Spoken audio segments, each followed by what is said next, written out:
If you've used our quoter to run MedSup quotes in the past, you already know how simple it is to just complete a few fields and click on Get a Quote. Wait. Let's look at another option you may not have tried yet. Say you have a client who's informed you that they have diabetes and they take Lantus for their condition. Now let's also say that you aren't sure which carrier is going to take them. Well, you can easily get an answer by clicking here on Show Advanced. That opens up the underwriting filters. Here you can enter a health condition. So in our example, we'll type in diabetes, and you'll see it starts to filter down those conditions. You can get as simple or as specific as you'd like. I'm just going to choose diabetes. Then you'll set the occurrences, less than 2 years, less than 5 years. This is going to vary based on the condition you've chosen. I'm just going to leave it as ever.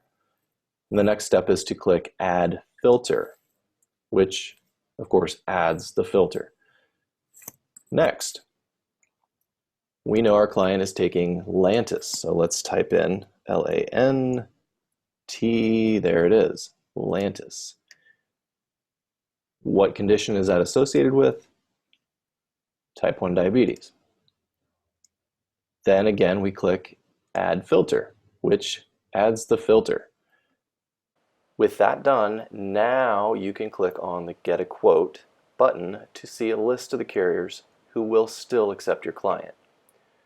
This can be really helpful. In fact, it's so helpful that Luke enjoys using this feature even more than he enjoys grills, grilling, talking about grilling, and eating what he grills. One last tip, you can toggle the filters you set over here in the left-hand column by unchecking the underwriting filters option.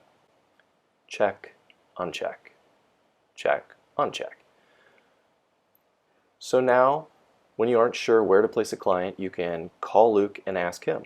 Once he's done sharing his thoughts on grilled meats, he'll get you the answer you need. Or just use the underwriting filters on our quote engine. Both are excellent options.